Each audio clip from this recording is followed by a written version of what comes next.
So I've got a really lovely day planned for us this week. I've decided to come to Inverness to do a little bit of book shopping, book browsing anyway, and I love to come to Inverness to do this. I don't do it often because I don't live super close to Inverness now, but it has a good range of charity shops. I get most of my books either from like charity shops or from the library, and it also has a much bigger library. My local library is teeny tiny, so it's always nice to go into the Inverness one because it has a great selection, and it also has a fantastic secondhand bookshop called Leakey's, which is one of the biggest, I think, secondhand bookshops in Scotland. Not the biggest, because I'm pretty sure that's the one in Wigtown, which is Scotland's book town that I went to last year now. If you want some more book kind of content, I'll link that video down below in case you didn't see it. So I'm mostly going to be looking for books to add to my spring summer reading list, especially going into summer now because I'm a bit light at the moment, but I'll see what catches my eye. It's not like a strict rule, and it's not feeling very spring summery today. I think I'm in denial about the weather, and I don't think I've brought enough clothes with me. I don't even have a hat. I have a waterproof, thankfully, because it is very rainy and quite cold. I think it's about 2 degrees, maybe 3 at push, and yeah, I think I was like, it's April now, it's spring, I don't need as many layers. So that was maybe an error, but that's fine. We will briskly walk between our locations. Inverness is not very big, so that's totally fine. So send warm thoughts for me, but yeah, I think we are gonna get going.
Come back to the car to offload some of the books because I've only got a fairly small tote bag with me, and yeah, I'm getting quite a chunk now. So I've done I think I've done all the charity shops, so I still need to go into the library, which is lovely. I haven't been there in ages. It's always such a novelty just to have free books and so much like range, and I got some this has been on my TBR for ages, so I'm so excited for this one. I'll do a proper book haul later so you can see what I get. But yeah, I think I'm going to have a wee break. I'm going to go and get myself a wee cup of tea or cup of coffee somewhere, and then we will continue. And I want to go to Waterstones, obviously, and to Leakey's, of course. So refuel and we can carry on.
was very, very busy in Leakey's, so I wasn't in there for too long.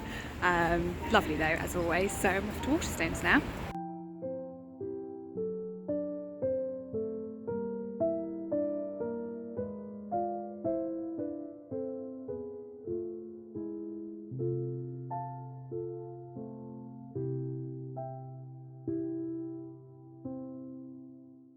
That was a lovely few hours book shopping. I really enjoyed that. It was fairly busy because we are in the Easter holidays for the kids at the moment.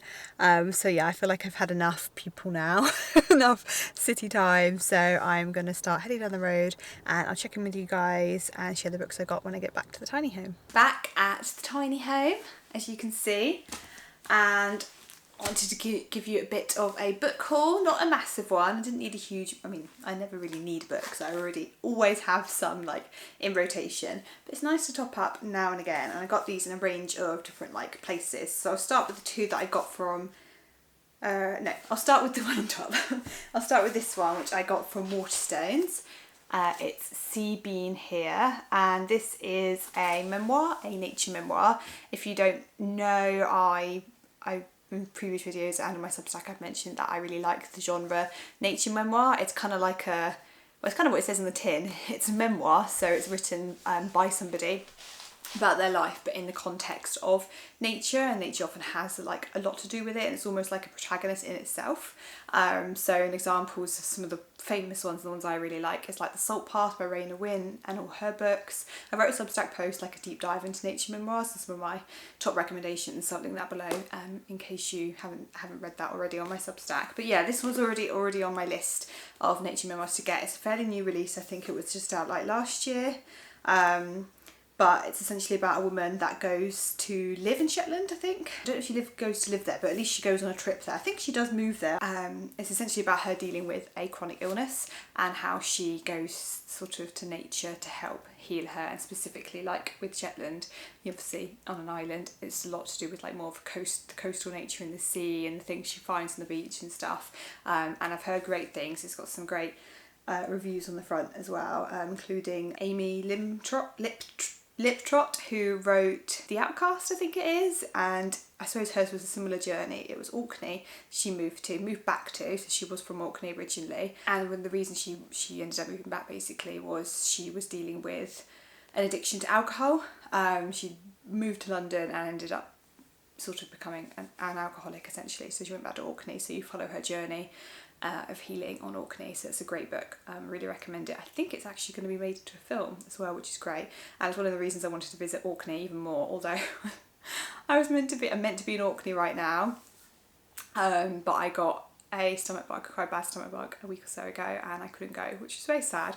Part of the reason I thought I'm going to go to Inverness and do some book browsing to sort of cheer myself up. I'm sure I'll find another time to go to Orkney, but yeah, I was very disappointed, but still on my list, as is Shetland, so love to read a little bit more about these islands through this book. And then I only actually picked up one book from the charity shops. I think I'm just getting a bit more selective. There was a few that I could pick up, but I was like, I had in mind the kind of books I was looking for.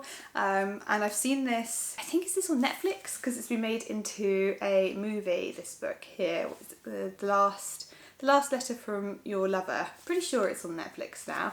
And I want to see it because I love this actress. What's her name? Felicity something or other. And it's like a historical romance essentially. And it follows a journalist who finds a love letter for some man to this woman saying, leave your husband for me, essentially, dated I think in the 1960s. And then it looks like it's dual timeline. So it's this journalist finding this letter, and then there's the actual love story. And in the love story, Jennifer wakes up after a car accident and she can't remember anything at all. So she's got kind of amnesia and stuff. And of course, I'm sure that their stories will cross one way or another. That tends to be the case with dual timeline or multi-timeline stories. But yeah, it looks like a great summer read, good romance, and I do love a bit of like historical romance. And then this one I probably wouldn't have picked up from the blurb, in all honesty, but I love the author, Sarah Main. I've read two of her other books. I've read The House Between Tides and The Woman of the Dunes, and both were amazing. I think she's Scottish. or at least a lot of her stories are set in Scotland. Both of those I think are. The House Between Tides in particular was a debut novel, and it is one of my favourite all-time books. I loved it. I saw it twice in charity shops today, and I almost bought it because I actually don't have a copy, but I've got limited book space, so I have to be quite selective in what I actually buy. But yeah, those two are amazing. This one looks quite different. Those two was quite similar in the sense, again, they were dual timeline or multi-timeline, and they were to do with like women connected to a place and like their different stories in Scotland. This one's very different. This is going back even further because it's set in 1866, and it essentially looks like it's a romance between this sailor who is heading to New Zealand and this woman who arrives on the shores of South Island. So this one again is different because it seems to be just one timeline.